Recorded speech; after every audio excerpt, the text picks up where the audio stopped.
자, 세 가지 사회적 패러다임. 요건 우리가 버려야 될 거거나 버려야 될 세 가지 사회적 패러다임이라는 겁니다. 그러니까 이제 결정되었다, 결정되었다라는 거거든요. 아무튼 안 봐도 돼요. 결정되었다. 그러니까 유전적으로 나는 결정되어 있다. 뭐 심리적으로 나는 결정되어 있다. 환경적으로 나는 결정되어 있다. 뭐 이런 이유 변명을 이제 하는 게 사회적 패러다임이라고 보시면 돼요. 예를 들어서 난 유전적으로 타고나기를 나는 말을 못해. 타고나기를 나는 소심해. 타고나기를 나는 뭐 성격이 예민해 뭐 이런 거 있잖아요. 자, 유전학적으로는 선천적으로 난 타고나기를 언어 능력이 부족하고 머리가 안 좋고 뭐 몸이 약골이고 이렇게 이제 변명을 될 수 있잖아요. 그래서 나는 뭐 노력할 게 없다. 난 타고나기 이렇게 이랬으니까 어차피 나는 말 주변이 없으니까 뭐 내가 훈련한다고 되겠어? 타고나기를 나는 이렇게 소심한데 내가 뭐 성격 개조가 되겠어? 뭐 이렇게 생각할 수 있잖아요. 이게 이제 유전학적인 결정론이라는 거죠. 이걸 이제 버려야 되는 거지. 두 번째는 뭐냐면 이제 심리적인 결정론. 난 어릴 때 부모로부터 계속 뭐 꾸지람을 들으면서 안 좋은 가정 환경에서 자랐기 때문에 내 성격을 소심할 수밖에 없어. 뭐 그럴 수 있잖아요. 뭐 부모님이 부부싸움을 자주 했기 때문에 아버지가 너무 엄하셨기 때문에 뭐 엄마 아버지가 이혼을 했기 때문에 나는 성격이 이렇게 좀 소심하고 자존감도 떨어지고 그래서 이거는 결정된 건 어쩔 수 없어. 제가 생각했던 거네요. 그럴 수 있다는 거죠. 이것도 이제 버려야 되는 거죠. 그 다음에 이제 세 번째는 환경의 결정론. 나는 환경적으로 지금 돈이 없기 때문에, 아는 사람이 없기 때문에, 이제 돈이 없기 때문에 난 사업을 할 수가 없어. 아는 사람이 별로 없으니까 나는 영업을 할 수가 없어. 그럴 수 있잖아요. 자, 요즘 코로나 바이러스로 인해서 접촉이 힘들기 때문에 뭐 내가 영업을 할 수 없다. 또는 뭐 강의를 할 수 없다. 여러 변명들이 올 수 있거든요. 그래서 뭐뭐 때문에라는 이 사고가 우리를 이제 쉽게 말하면 병들게 하는 거기 때문에 뭐뭐 때문에라는 사고를 어떻게 바꿔야 되냐면은 뭐뭐 덕분에라는 사고로 바꿔줘야 된다. 뭐뭐 때문에를 뭐뭐 덕분에. 자, 예를 들어서 보세요. 난 선천적으로 타고나기를 약골로 태어났기 때문에 나는 뭐 몸이 건강할 수가 없다. 이런 변명을 어떻게 되냐면 타고나기를 약골로 태어난 덕분에 건강관리에 더 많은 신경을 쓰게 되고 나는 더 건강한 삶을 살 수 있다. 그렇게 볼 수 있겠죠? 약골로 태어난 덕분에 건강관리에 더 많은 신경을 써서 건강한 삶을 살 수 있다. 자, 타고나기를 말주변이 없는 사람으로 태어난 그 덕분에 나는 스피치나 NLP나 이런 언어에 관심을 더 많이 갖게 되어서 공격적으로 언어의 전문가가 될 수 있다. 그럴 수 있겠죠. 또 이제 보면 어릴 때 부모님이 너무 엄하셨던 그 덕분에 나는 예의가 바르고 사람들한테 존경받는 사람이 될 수 있다. 부모님이 부부싸움을 자주 하고 또 이혼을 한 그 덕분에 나는 가족의 소중함을 알고 내 가족을 더 행복하게 만들 수 있다. 뭐 그럴 수 있겠죠. 네. 그러니까 때문에 덕분에를 바꾸니까 좀 긍정이 되는 거예요. 뭐 환경도 마찬가지입니다. 환경. 돈이 없기 때문에가 아니라 돈이 없는 덕분에 나는 보다 더 창의적인 아이디어를 통해서 돈을 투자하지 않고 창의적인 방법으로 사업을 할 수 있다. 자, 아는 사람들이 부족한 덕분에 나는 개척 영업을 통해서 더 영업에 성공할 수 있다. 자, 이게 다 긍정으로 바뀐단 말이죠. 그래서 이제 때문에를 덕분에로 바꾸는 것은 아주 강력한 방법이 될 수 있다는 걸 이제 이해를 하셔야 돼요. 우리가 이제 상담할 때도 이제 이걸 그대로 써주면 좋죠.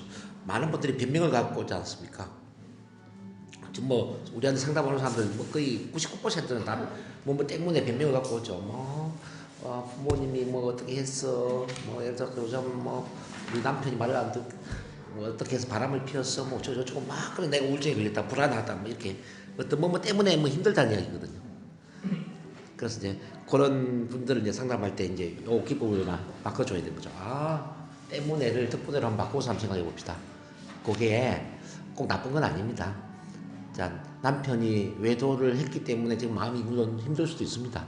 근데 외도를 한 그 덕분에 자기다운 삶을 살 수도 있지 않습니까?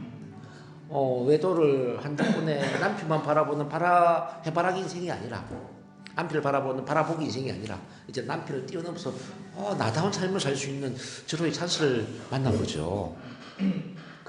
그렇게 이제 해석을 이제 바꿔주는 거죠. 어쨌든 이제 덕분에가 참 중요하고요. 그 다음에는 이제 이 때문에를 뭐뭐에도 불구하고 뭐뭐에도 불구하고 사고를 좀 만들어줘야 돼. 뭐뭐에도 불구하고. 뭐 예를 들어서 자 약골로 태어났음에도 불구하고 나는 건강한 삶을 살 수 있다. 자, 그 다음에 어릴 때 부모님이 부부싸움을 많이 했음에도 불구하고 자 나는 행복한 가정을 이룰 수 있다. 나는 뭐 건강한 성격을 만들 수 있다. 자 돈이 없음에도 불구하고 나는 사업에 성공할 수 있다. 아는 사람이 뭐 적음에도 불구하고 난 영업에 성공할 수 있다. 불구하고라고 이제 사고를 해버리면 내가 할 수 있는 게 많아지죠. 그럼에도 불구하고 어때요? 이렇게 하니까 뭔가 좀 희망이 생기죠. 그래서 이제 이 세 가지 결정론을 파괴를 해야 된다는 거. 그리고 이제 그 다음 페이지 넘겨보면요. 관심의 원, 영향력의 원. 우리에게는 관심의 원이 있고 영향력의 원이 있거든요. 관심의 원은 내가 어쩔 수 없는 영역을 관심의 원이라고 그래요. 내가 어떻게 할 수 없는 영역. 그거 어떻게 할 수 없는 게 뭐가 있을까요? 과거에 일어난 사건, 과거에 일어난 경험, 어떻게 할 수 없죠? 현재 나를 둘러싸고 있는 상황들, 이거 어떻게 할 수 없죠? 물리적인 환경 말입니다. 사회적인 환경, 이거 어떻게 할 수가 없죠? 하늘에 비가 내리고 있는데 이거 비를 멈추게 할 수가 없단 말입니다. 근데 이제 많은 분들은 과거에 일어난 사건 때문에 지금도 힘들고, 지금도 화가 나고, 지금도 뭐 스트레스를 받는 사람들 많이 있잖아요. 자, 예를 들어서 초등학교 때 수업 시간에 책을 읽다 들었던 그 경험 때문에 지금도 불안한 사람 있잖아요. 또는 뭐 어릴 때 성폭행을 당한 그 일 때문에 지금도 이제 뭐 어떤 연애를 못하는 사람도 있고, 어릴 때 뭐 왕따 당한 경험 때문에 대인관계 안 되는 사람 참 많이 있잖아요. 근데 과거에 일어난 일 때문에 지금 힘든 사람들이 참 많이 있단 말이에요. 그래서 과거에 일어난 일은 어떻게 해야 되느냐, 뭐 안 되는 건 치료를 해야 되고, 그리고 과거에 일어난 모든 일은 어떤 자원으로 활용을 해야죠. 자원, 긍정적인 자원으로 활용을 해야죠. 자, 긍정적인 자원이 되기 위해서는 어떻게 해야 되느냐면은 긍정적으로 해석을 해야 돼요. 과거에 일어난 모든 일을 긍정적으로 해석을 해야 돼요. 아, 그것도 좋은 일이었다. 그것도 감사한 일이었다. 이렇게 해석을 해야 돼요.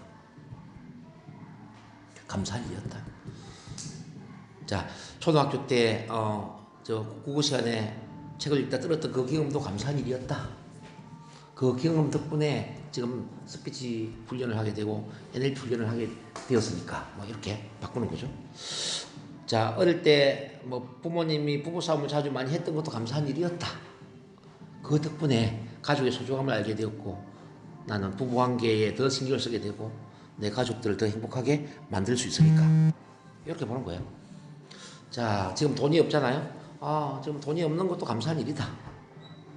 그 돈이 없는 그 덕분에 돈 관리에 더 많은 신경을 쓰게 되고 돈을 더 많이 벌어야 되겠다라는 각오를 갖게 되고, 자, 또 미래지향적인 어떤 창의적인 사고를 갖게 되니까 이것 또한 감사한 일이 아니냐.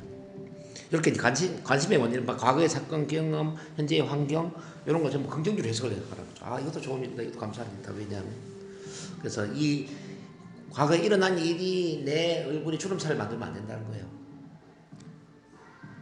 왜냐하면 흘러간 물로서 물레방아를 돌릴 수 없는 것처럼, 엎질러진 물을 주워 담을 수 없는 것처럼 이건 어쩔 수 없는 일이란 말이죠. 그냥 좋은 쪽으로 해석을 해라. 이것도 참 좋은 일이었다. 감사한 일이었다. 그리고 이제 우리 에너지를 어디에 연결시켜야 되냐면 영향력의 원에 관심을 가져야 돼요. 영향력의 원.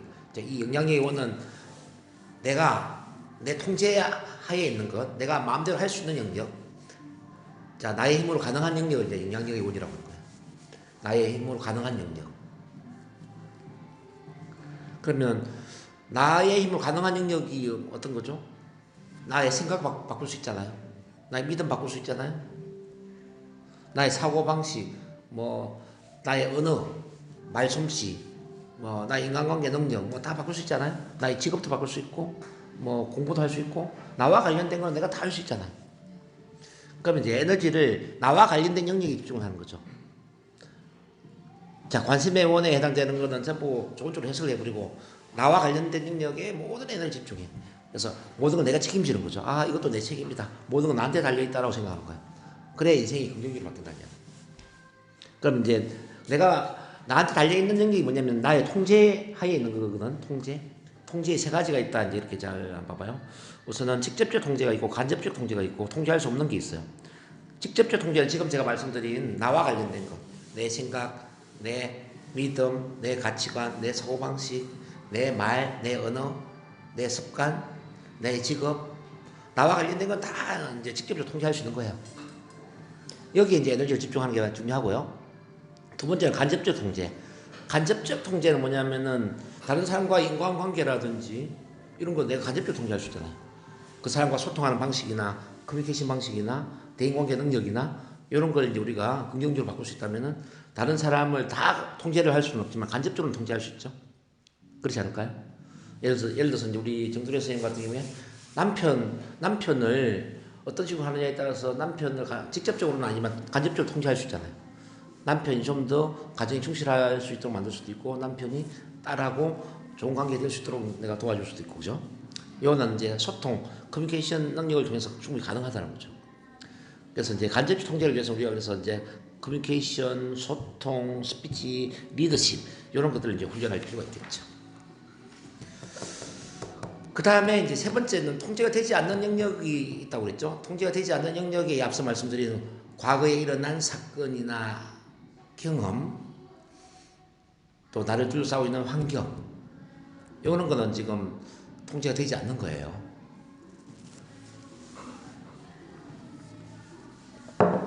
이런 건 통제가 되지 않는 거예요.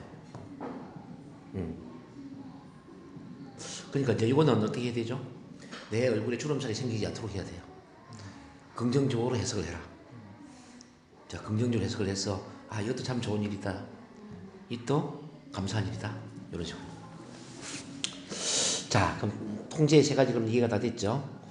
오케이. 그러면 운명을 창조하는 힘은 어디에 있느냐? 지금 보면 상황, 사건, 경험 플러스 반응은 결과 운명을 만든다 그랬죠? 상황은 뭐 environment, 환경, 사건, 이벤트, 경험, experience. 여기 좀 E로 시작되는 거잖아요. 그래서 이제 대문자 E는 그런 단어의 첫 글자를 그냥 E라고 적어 놓은 거예요. 반응은 뭐냐면은 response, 반응. 그게 R을 이제 적었는데 E 플러스 R은 자 결과, O는 뭐냐 outcome, 원하는 성과 결과, outcome에 이제 첫 글자가 O란 말입니다. 그러니까 E 플러스 R은 O다 이 말이죠.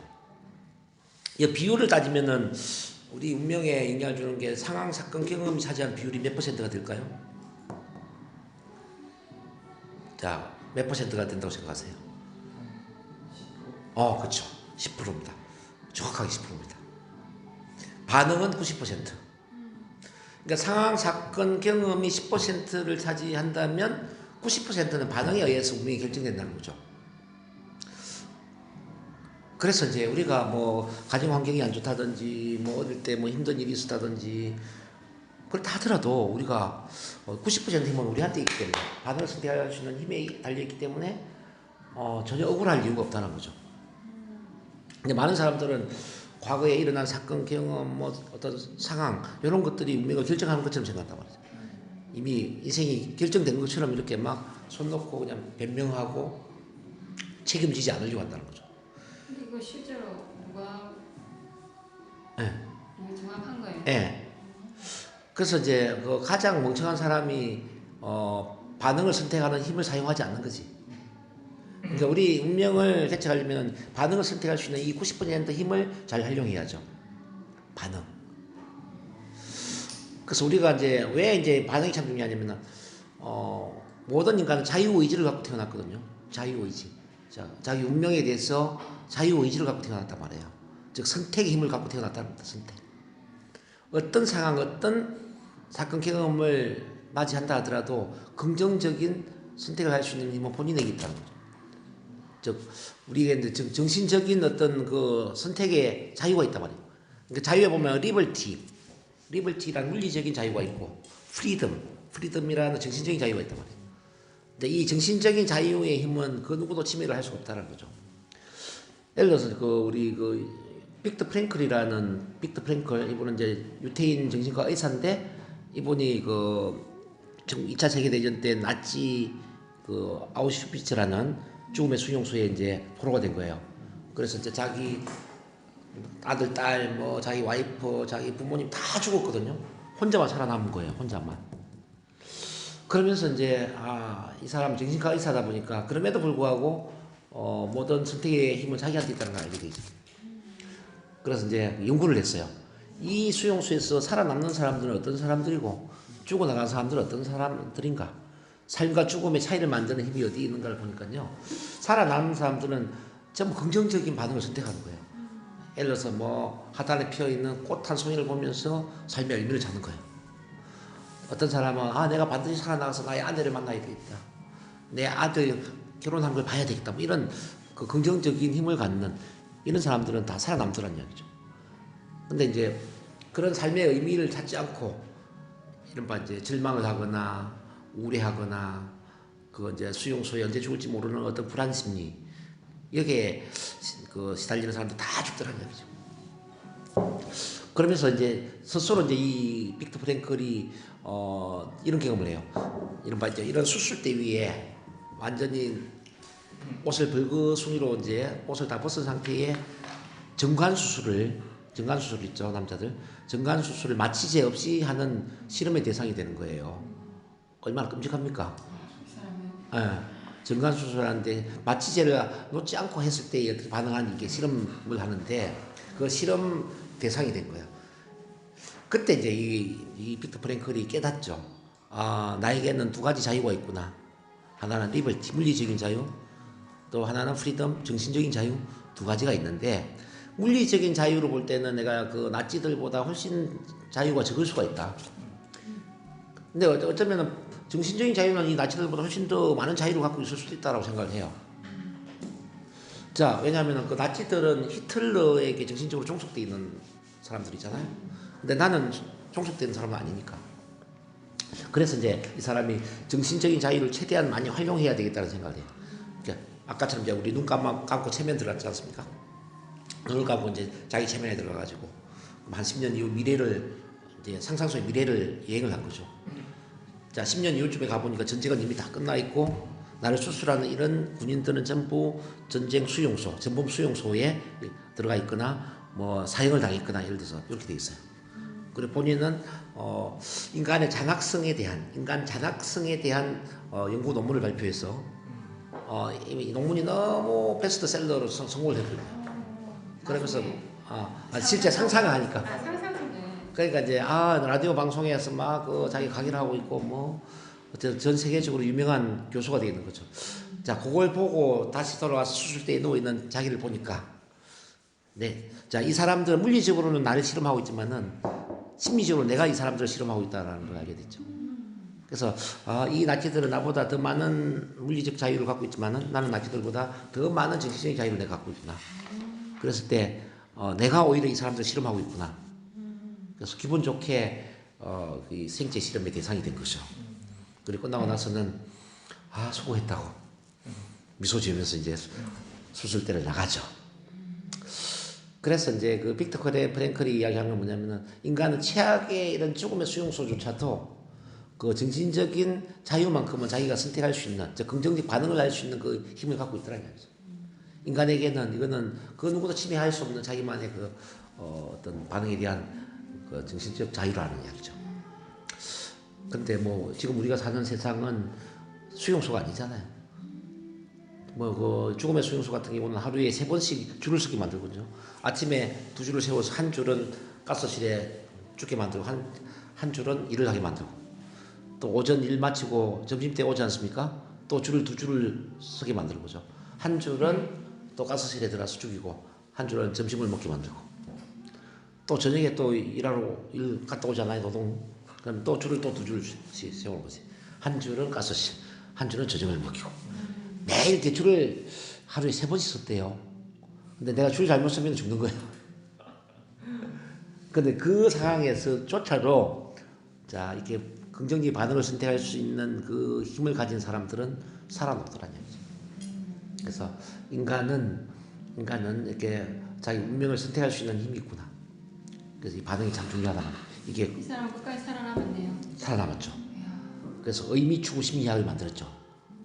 빅터 프랭클이 의미 추구 심리학. 네네. 자, 어쨌든 이렇게 이제 반응을 선택할 수 있는 힘이 참 중요한데, 그러면 이 반응을 선택할 수 있는 힘을 우리는 다른 말로 독립성 또는 책임이라고 이야기하는 거예요. 이게 뭐 책임 보면 리스판스빌리티라 나오죠. 리스판스빌리티. 리스판스는 반응이란 뜻이고, 어빌리티는 능력이잖아요. 네. 책임이라는 것은 반응과 능력이 결합된 단어다 이 말이죠.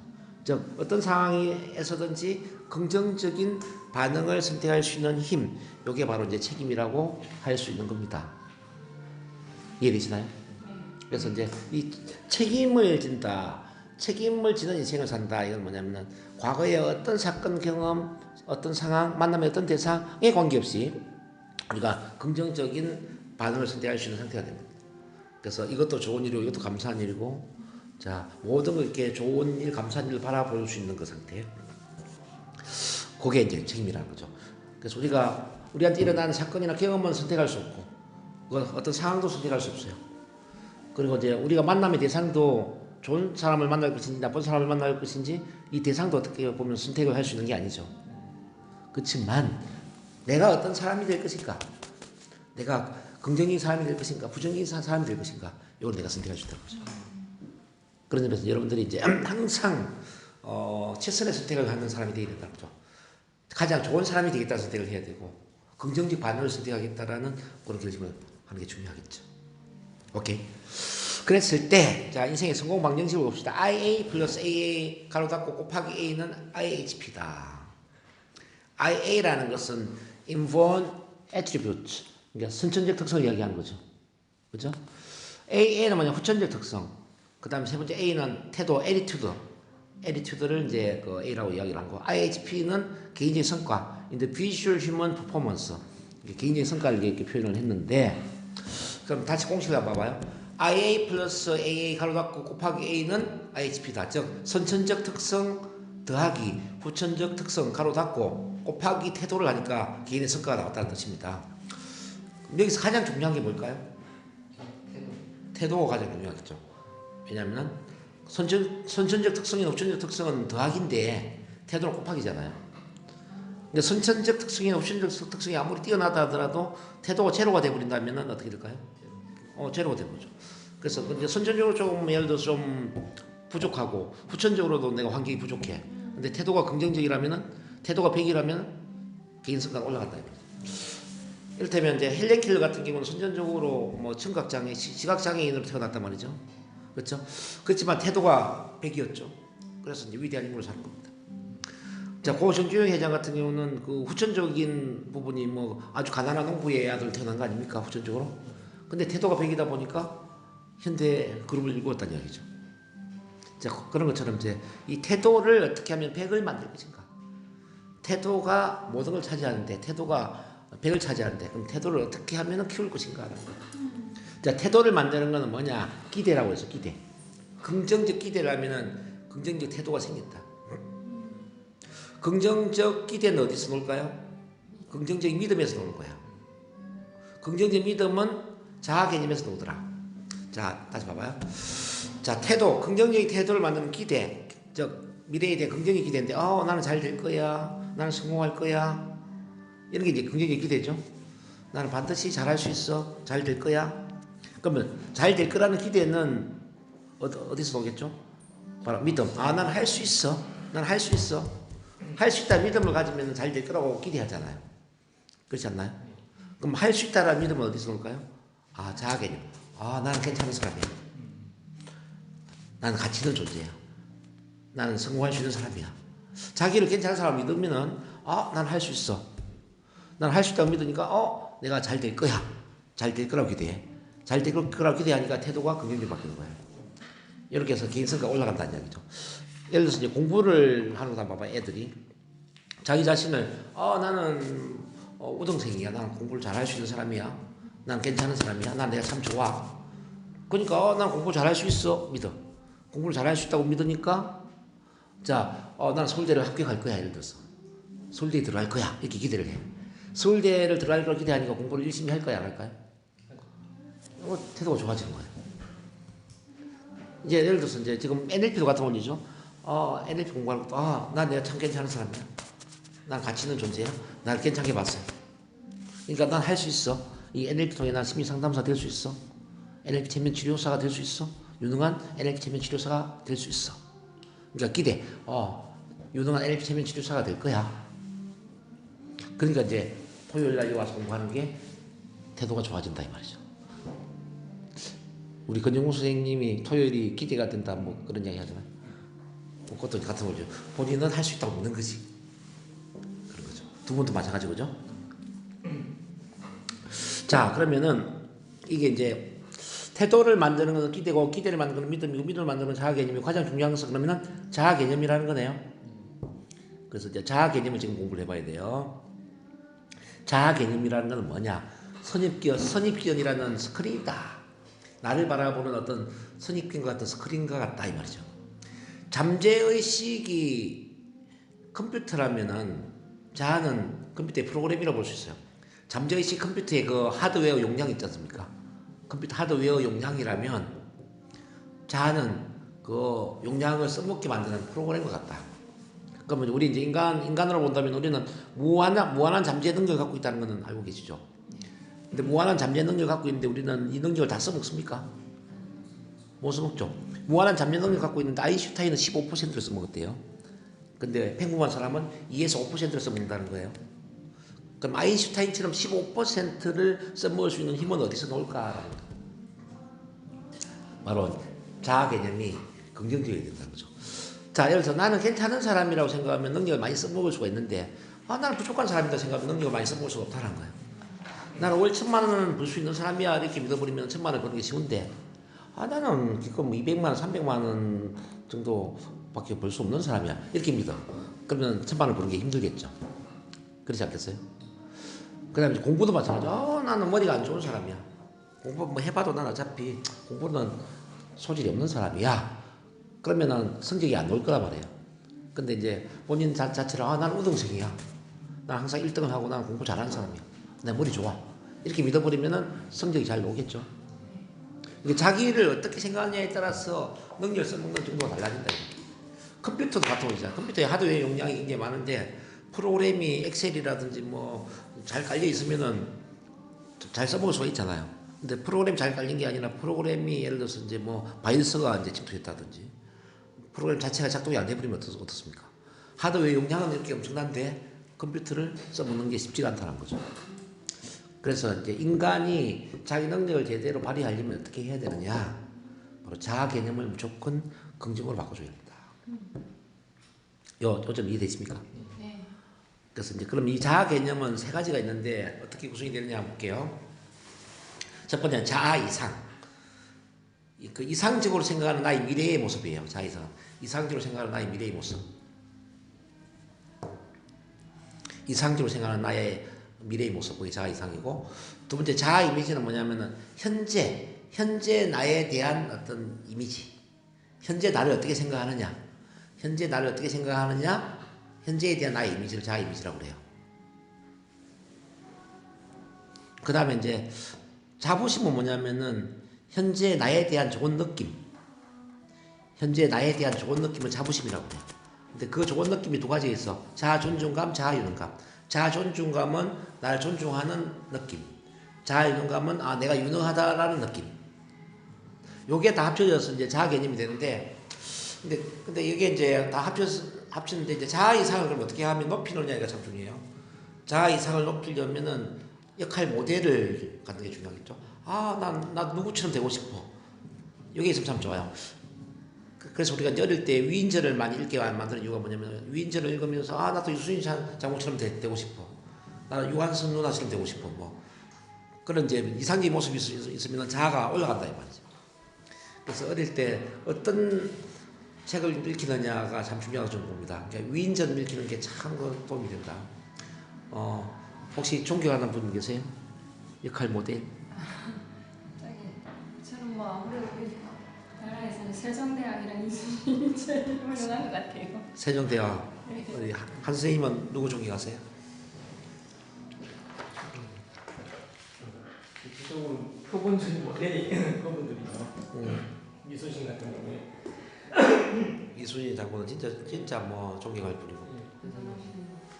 그 어떤 뭐 성과가 아니라 네. 뭐 어떤 영화라든지 그 명랑 같은 영화에서 이제 두려움을 극복하는 그 방법에 대해서 네. 예. 그 사람은 타고난 그 위대함을 가지고 있지는 않는데 그렇죠. 자기가 스스로 만들어가잖아요. 그 상황을.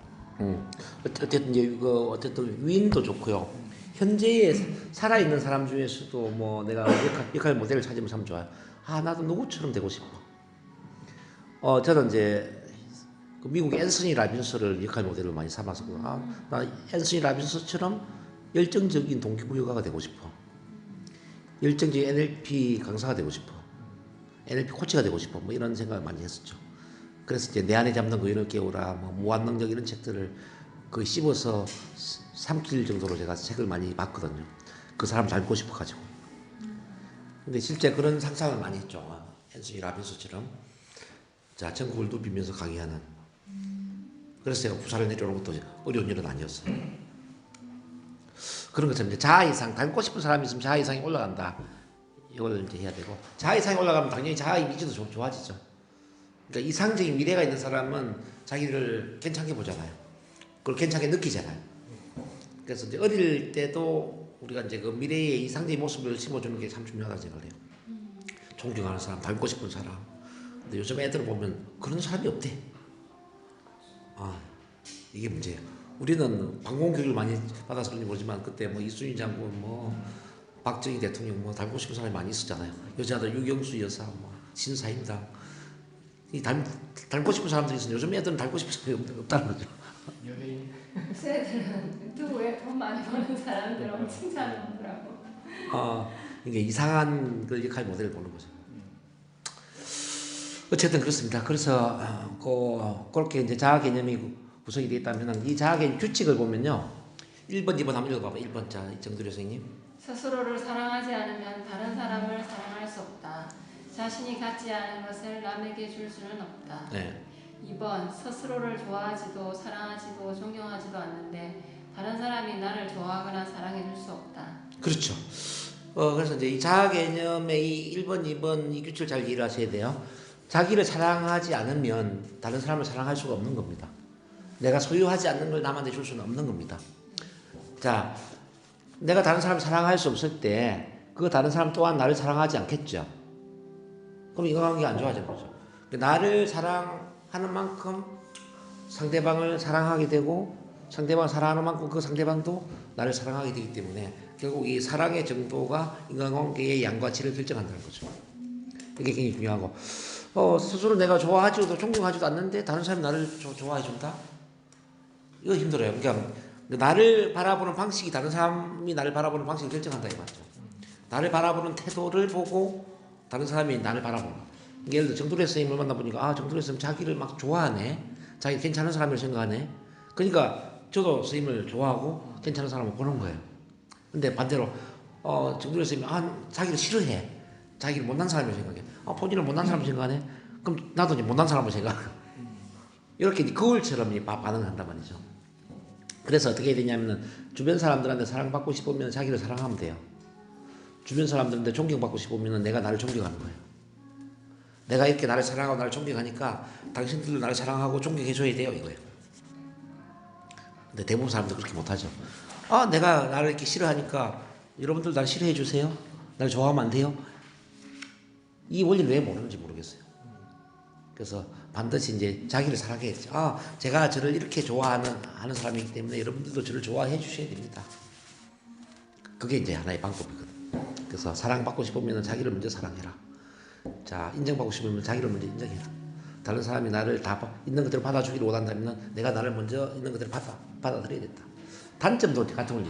내가 내 단점을 받아들이니까 다른 사람 또한 나의 단점을 받아주는 겁니다.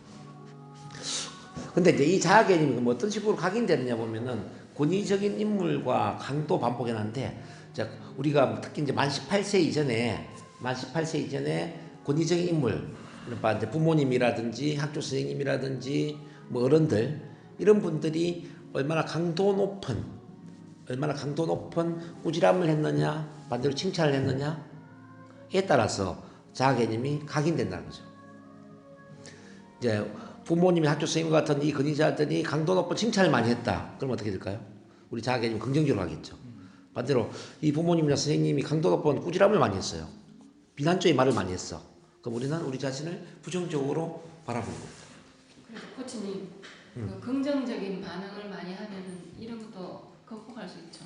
그렇죠. 그걸 위해서 지금 우리 NLP 공부하는 거 아닙니까? 그래서 만 18세 이전에 부모님이나 선생님에 의해서 자아 개념이 부정적으로 바뀌어 있는 것은 내 책임이 아니에요. 근데 만 18세 이후에 그 자아 개념을 긍정적으로 바꿀 책임은 100% 나에게 있다는 거예요. 자, 우리는 개가 아니다 말이다. 개는 한번 사냥개로 프로그램이 되면 죽을 때까지 사냥개로 살아야 되지만 인간은 예를 들어서 자아 개념이 좀 부정적으로 세팅이 됐다 하더라도 그 자아 개념을 바꿀 책임이 있단 말이에요. 왜냐하면 인간은 반응할 줄도 알지만 자, 프로그램을 세팅할 수 있는 기능이 있거든요. 이른바 프로그래머의 기능과 프로그램에 반응할 수 있는 두 가지 힘을 다 가지고 태어난 사람이 인간이에요. 그래서 이제 만약 자아 개념이 부정적이다 그러면 내 부정적인 자아를 바꾸면 돼요.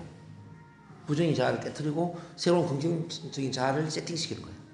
NLP 훈련이 바로 이제 그런 거라고 이제 보시면 돼요. 그래서 일단 여기 보면 일단 자아 개념이 프로그래밍이 되면 마치 레코드판의 홈처럼 실제 경험을 통해 자아 개념이 옳다는 사실을 입증하려고 한다. 이게 무슨 말이냐면 일단 내 마음속에 나는 못난 사람이야 라고 세팅이 되잖아요. 못난 사람이라고 믿음을 가졌기 때문에 계속 못난 행동을 한다는 이야기죠.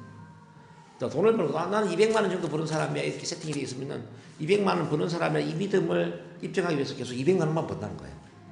소심한 사람이라고 생각하잖아요.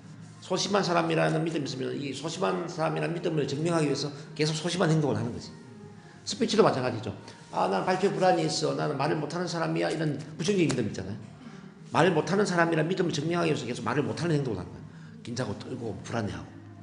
그래서 제가 이제 발표 불안 교육을 할 때도 항상 이야기했던 게 본인의 믿음을 먼저 바꿔야 됩니다. 말을 잘하기 전에 나는 먼저 말을 잘하는 사람이다. 이 믿음을 가져야 됩니다.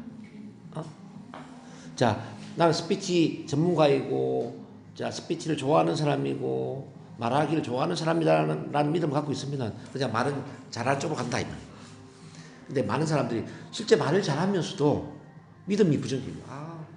나는 말을 못하는 사람이다. 나는 뭐 발표 불안증이 있는 것 같다. 막 이렇게 스스로 부정적으로 봐요. 근데 이제 부정적인 믿음을 갖고 있으면서 말은 잘해. 근데 이 사람은 장기적으로 보면 이제 말을 못하는 쪽으로 가겠죠. 네. 자기 믿음을 증명하기 위해서 계속 말을 못하는 행동을 하겠죠. 그래서 이제 행동을 바꾸기 전에 자신에 대한 믿음을 먼저 바꾸는 게 중요하다는 겁니다. 행동을 바꾸기 전에 자아 개념을 긍정적으로 만들어버리면 행동은 그냥 딱 그 자아 개념에 따라 바뀌게 돼 있어. 자, 이 예를 하나를 더 들어드리면요. 그 6.25 전쟁 때 이제 미군들이 중공군한테 포로가 되었지 않습니까?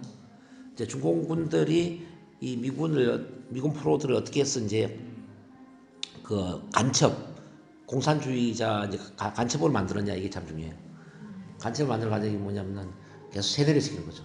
우선 막 그 공산주의를 찬양하는 영화와 자본주의의 문제를 비판하는 영화를 계속 보게 만드는 거예요. 그걸 감상문을 쓰게 만들어. 그 감상문을 발표하게 만들고. 그리고 또 이제 막스나 레닌의 뭐 어떤 그 공산주의 이론 있잖아요. 이걸 영어로 번역하게 만들고. 그걸 또 발표하게 만들고. 강의하게 만들고. 자, 그러다 보니까 나중에 나는 공산주의자다. 라는 서명을 하게 만들어요. 웅변대도 일어나고 나는 공산주의자입니다 이렇게 외치게 만들고. 그게 나중에 어떻게 됐을까요? 마음속에 나는 공산주의자라는 믿음이 생겼겠죠. 그리고 나는 믿음이 생길 점에 이제 풀어주는 거죠. 이제 당신네 나라로 돌아가도 좋습니까? 자 여기 중국에 살아도 좋지만 미국에 돌아가도 좋습니다. 이렇게 하는 거예요. 그러면 결과가 어떻게 될까요? 이 사람들이 미국을 갔을까요? 중국에 남거나 미국에 가더라도 간첩 활동을 하더라는 이야기죠. 이렇게 세뇌를 시킨다. 그러니까 믿음이 일단 바뀌어버리면은 행동을 따라가는 거예요. 그만큼 이제 이 자아 개념이 중요하다는 거죠. 오케이. 그거 이해되셨죠? 자, 그러면 이제 이 자아 개념을 어떻게 새롭게 프로그래밍 할 것인가를 지금부터 이제 공부를 좀 해보는데요. 우선 의식과 무의식의 통합이 필요해요. 자아 개념을 프로그래밍하기 위해서는 의식과 무의식의 통합이 필요해요. 의식 차원에는 뭘 해야 되냐면은 강한 결단을 내리고 관심과 노력을 기울여야 됩니다. 일단 내가 자아 개념이 괜히 부정적이구나. 이걸 좋은 쪽으로 바꿔야 되겠네. 결단을 내려야 됩니다. 자, 그러면 과거의 부정적인 그 자아 개념에 이제 물음표를 던지면서 의문을 제기해야죠. 예를 들어서 나는 소심한 사람이다. 과연 이것이 사실일까? 자, 혹시 내가 잘못 생각하는 건 아닐까? 도대체 소심하다는 근거가 어디에서 나왔지? 어떤 근거에서 내가 소심하다고 생각하지? 이렇게 따져봐야 돼요. 그럼 이제 이걸 따져보면 근거가 없지 않습니까? 그럼 이게 잘못된 믿음이구나. 없애는 거죠. 그리고 소심한 사람이다 반대에 뭐야? 나는 적극적인 사람이다. 자, 적극적인 사람이다라는 그 믿음을 뒷받침할 수 있는 새로운 근거를 막 만들어 나가는 거죠. 자, 난 왜 적극적인 사람이지? 어떤 걸 보면 적극적인 사람이라는 걸 알 수 있지? 뭐 내가 NLP도 배우고 있고, 뭐 내가 지난달에는 최소 10명 이상 대상으로 내가 발표도 했고, 뭐 유튜브 방송도 내가 출연했고, 막 근거를 찾는 거예요. 이제 이런 근거가 이제 많이 모이면 어떻게 되겠습니까? 자, 그 자아 개념이 이제 믿음으로 이제 자리를 맺겠죠. 마치 이제 이 상판처럼. 상판이 제대로 서려면 4개의 다리가 필요하잖아요. 4개의 다리가 있으면 상판이 서는 것처럼. 이 믿음도 이제 믿음의 근거가 생기잖아요. 그러면은 믿음으로 바뀌는 거죠. 새로운 믿음으로 자리를 잡는 거죠. 예를 들어서 이제 우리 정두래 선생님, 나는 예쁘다. 예쁘다는 믿음이 생기려면 어떻게 해야 될까요? 자, 남편도 예쁘다고 칭찬을 해주고, 정동훈 교수님도 예쁘다고 칭찬을 해주는 거예요.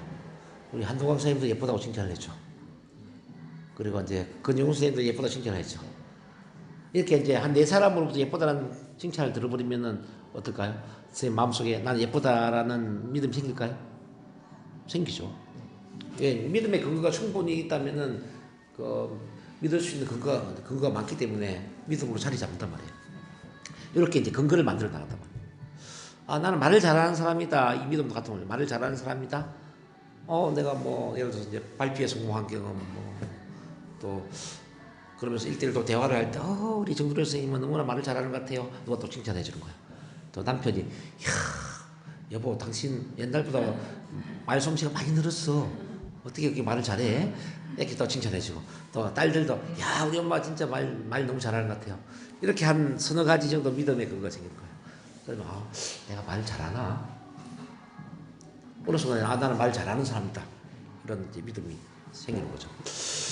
어쨌든 이제 이렇게 이제 결단을 내리고 과거의 부정적인 그 자아는 깨트리고 새로운 자아를 만들겠다는 결단을 내리는데, 그럼 이건 이제 관심과 노력이라고 했는데, 그러면 얼마 정도 관심과 노력을 해야 되느냐? 최소한 21일 이상 또는 21회 이상 꾸준히 반복을 할 필요가 있어요. 자아를 긍정적으로 만들어주는 그런 행동 패턴들을. 예를 들어서 그러면 첫 만남 스폰서십, 우리가 첫 만남 심리 가지고 이야기 하잖아요. 이 첫 만남 심리 가지고 들어오는 것은 굉장히 중요하거든요. 인간은 자기를 사랑하기 위해서는 누군가로부터 사랑을 받아야 된단 말이에요. 누군가 나를 인정해주고 사랑해주면 내가 괜찮은 사람 믿음이 생기죠. 첫 만남 심리 가지고는 바로 이제 서로 인정해주는 관계죠. 평가 판단 없이 있는 그대로 수용, 존중, 공감적 이해. 무조건적인 수용, 존중이죠. 그러니까 공감적 이해. 자, 서로 마음을 공감해주고 서로 편을 들어주는 거죠. 자, 그러면서 응원 지지를 해주죠. 자, 여기 오랫동안 머물러 있다 보면은 내가 정말 괜찮은 사람인 것 같네. 나는 괜찮은 사람이 맞네. 이런 이제 믿음이 생기는 거예요. 그 다음에 이제 NLP 심리 치료를 해서 어떤 부정적인 과거의 어떤 사건이 있지 않습니까? 이런 거는 치료를 하는 게 중요하겠죠. 우리 오전에 체면 공부를 한 것처럼 체면을 걸어보면은 나를 부정적으로 바라보는 데는 다 이유가 있거든요. 부모님이 꾸지람을 했다든지, 어릴 때 친구들 사이에 따돌림을 당했다든지, 선생님이 공개적으로 꾸지람을 했다든지 그런 게 있을 거예요. 그런 경험으로 인해서 내 자아가 위축이 되어 있는 거니까 그 부정적인 그 경험을 이제 치료를 함으로써 이제 그 부정적인 자아를 만들어내는 사건에 대한 느낌을 이제 연합된 쪽에서 분리를 시키는 거. 자, 즉 느낌 있는 기억에서 느낌 없는 기억으로 바꿔주는 것 이런 게 이제 굉장히 중요하죠. 그 다음에 이제 성공 자아 강화 훈련 이걸 21 PMA라고 하는데요. 이거 보면은 뭐 우리 스피치 시간을 많이 했죠. 예를 들어서 첫 만남 훈련에 참가하고 긍정문을 낭독하고 발성 우승 훈련을 하고 자 자기 긍정 대화를 하고 감사 일기를 쓰고 NLP 체면 시각화 이미지 트레이닝을 하고 성공학 책을 읽고 또 강의 동기부여 강의 음원을 듣고 건강의 습관을 갖고 뭐 힘을 주는 질문법을 실천하고 또 가르치는 훈련을 하고 이런 게 다 자아 강화 훈련이거든요. 이제 그걸 꾸준히 20일 이상 하다 보면은 자아가 긍정적으로 프로그래밍이 된다는 거죠. 오케이. 그 다음 넘겨주시고요. 그러면 이제 부정이 자아를 깨트리는 걸 지금부터 한번 해보겠는데 자아를 그럼 어떻게 깨트릴 것인가 이건 이제 써야 돼. 우선 1번부터 이제 5번까지 쭉 가볼 텐데요. 당신 자신의 모든 문제를 한번 적어보는 겁니다. 문제가 더 이상 안 나올 때까지 한번 적어보세요. 1번. 이 자아상 깨기 기법이에요. 자, 단어로 써도 좋고 뭐 상관없어요. 1번 하고 자, 나의 모든 문제를 다 적어보는 겁니다. 자, 2번을 보면은 그것이 당신이 생각하는 자신에 관한 모두입니까? 모두일까요? 당신은 그 이상의 사람이 아닙니까? 그 이상 사람 맞죠? 그럼 2번에 그 이상의 당신은 어떤 사람인지 2번을 쭉 써봅니다. 지금 2번에. 그럼 문제가 아닌 나겠죠. 문제가 아닌 나는 어떤 사람인지 한번 쭉 써봅니다. 2번하고. 문제가 아닌 나는 뭐 성실하고 뭐 끈기도 있고 인내심도 있고 또 배움과 성장에 항상 목말라 하고 지금 NLP도 공부하고 있고 뭐 참 좋은 거 많죠. 그 생각나는 대로 쭉 쓰세요. 그래서 이제 지금 한 이 자아상 깨기 기법을 통하면은 우리가 이제 자아를 확장을 시킬 수가 있으세요. 자아를 이걸 이제 쭉 같이 좀 해봤어요. 자, 그 다음 페이지 한번 넘겨볼까요? 앵커링이 나오네. 앵커링.